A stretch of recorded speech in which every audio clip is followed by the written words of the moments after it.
Welcome back. In part 2 of the series, we are going to get into practical tips for how you can improve your communication skills.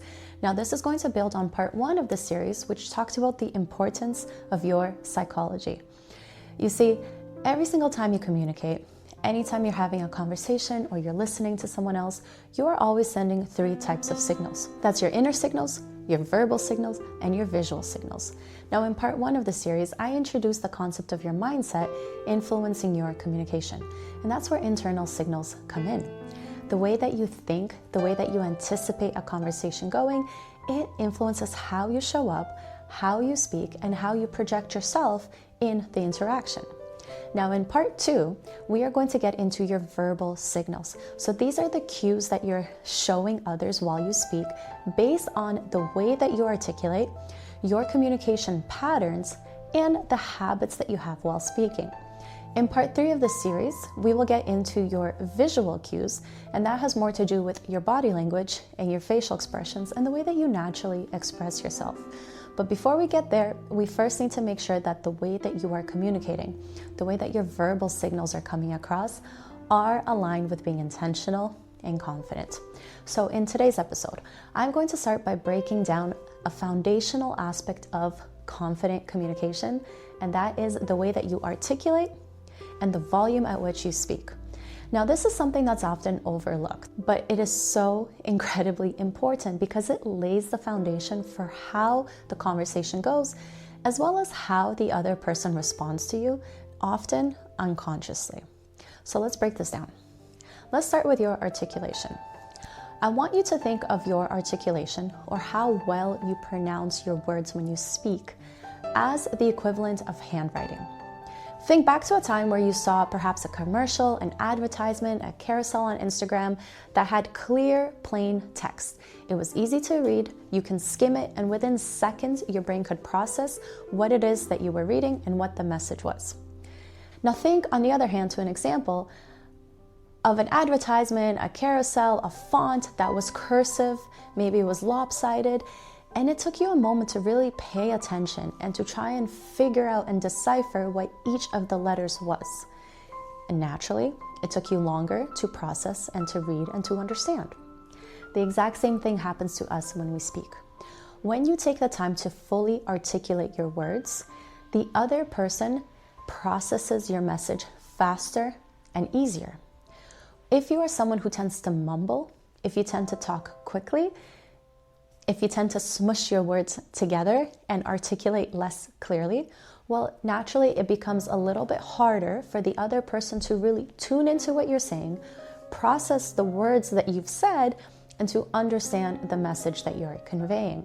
Now let's take this one step further. Imagine you're sitting down to write. Maybe you're sitting down to journal at the end of the day, and you are taking the time to articulate your thoughts, to have neat handwriting, and to really take your time to make it legible. Next week, when you go back, it will be easy to read and to interpret. But what ends up happening to most of us, if we are excited, if we're in a hurry, if we're really passionate about what we're saying, we tend to go faster. And what happens when you write faster? Your writing gets less legible. You start to have more scribbles, more chicken scratch, something that you're passionate and excited about and understand in the moment, but when you try and come back to it, you just don't really know what you wrote. And the exact same thing happens with our articulation. So it's important to note not only how you articulate your words, but also the context in which your articulation tends to slip. So whether you're excited, whether you're nervous, whether you're passionate, whether you are speaking 1,000 miles an hour because you just want to get your message across to like a client that you're working with. Now, building on this, what I'd really like you to understand is the processing speed of the other individual who's listening. Now, this is important to note because not only are you giving an impression based on your articulation, but you're also making it either easier or harder for the person listening to you to understand. Now, our brains process a ton of information without us realizing.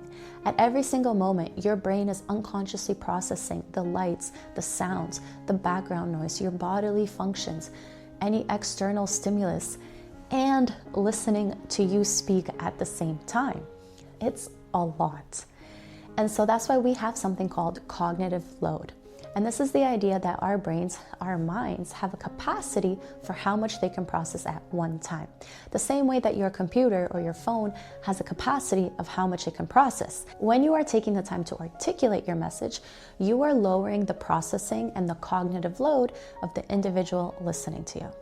But if you are mumbling, if you are sort of speaking too quickly and your words are mashing together, you're increasing the cognitive load for your listener. And they will require more effort and more energy to process what you're saying and to understand it. Now, at first, this might seem like, well, Christina, that's not my problem. But yes, it is. Because put yourself in the other person's shoes. Or think back to the last time you were speaking to someone that you just couldn't understand. How quickly do you want to opt out of that conversation? Or in other words, when you can't fully understand someone, how much patience do you have to actually continue the conversation with them? That's right. And the same thing is happening for you if you're not taking the time to articulate. It might not seem like a big deal, but the other person, the extra processing, the increased cognitive load, the demands of paying attention to what you're saying and figuring it out like a puzzle, that gets old real quick. And that's where you'll find people will excuse themselves from the conversation, maybe even cut you off. These are all signs that the other individual is disengaging because they don't want to do the work to understand you in a conversation. Okay? So let's move on to the second point, and that is your volume. Now, your articulation and your volume go hand in hand. Your volume is quite literally how loud or how quiet you speak. Now, of course, there's nuance to this and there's context. And in certain environments, it naturally requires you to speak louder. Perhaps if you're teaching, if you have a group of individuals in front of you, naturally you have to project your voice more. But if you are in a one-on-one setting, if you're in an intimate Zoom call and people have their volume or their headphones in, they don't need to hear you yelling. And so you need to make sure that your volume, number one, is loud enough and projecting enough for the individual to hear you adequately, because again, cognitive load.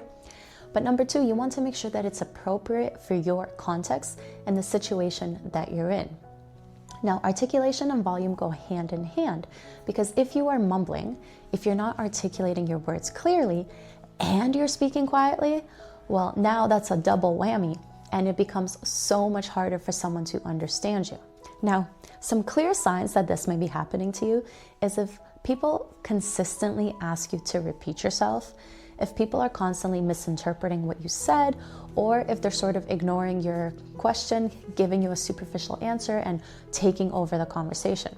Those are three big signs that you likely have a volume and articulation problem, and people just aren't understanding you.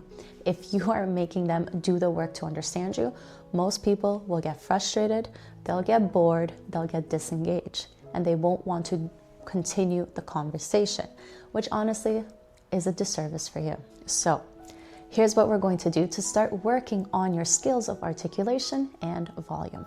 The first thing you're going to do is you're actually going to audit your current skills. You're going to go ahead, take your phone, and either open the text to speech on like a notes app or a text message app, or even on ChatGPT. And you are going to speak for a minimum of 1 minute. Now, I want you to speak naturally here. Either talk about something that happened during the day, talk about your favorite TV show, talk about some future goals that you have, or pretend that you're teaching or working through a problem with a client.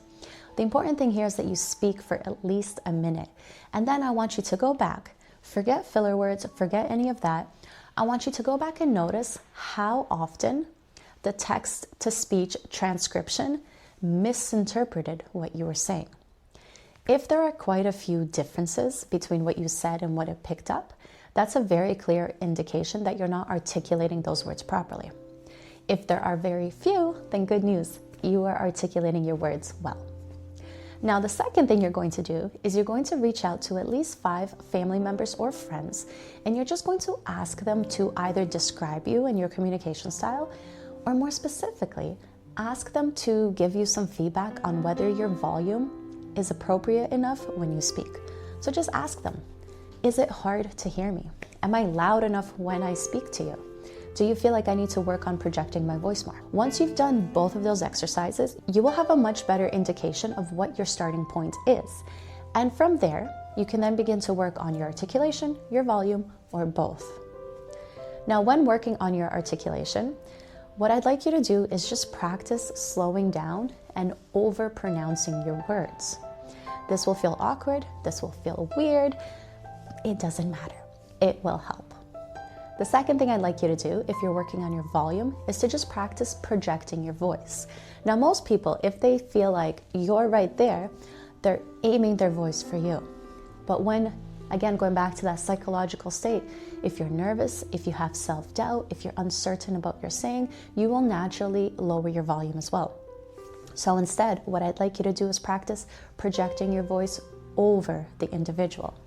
So if you're standing right there, I'm going to project my voice aiming for behind you. Maybe aiming for the wall behind you. Maybe aiming for halfway between the wall and you. But the point is to practice going beyond what you're used to so that in the conversations when you require projecting your voice, it becomes more natural. Because if your vocal range is typically like this, if you tend to be very quiet to just a little bit louder, and you practice making it like this, then when you need to speak like this in a conversation, it'll feel easier. Okay, I hope you found this useful. I'm excited for you to try. Comment down below with what your results were and what you're starting to work on first, whether that's your volume or your articulation. Now, this was video 1 in the second part of this series, and I will see you in the next one. Take care. Bye.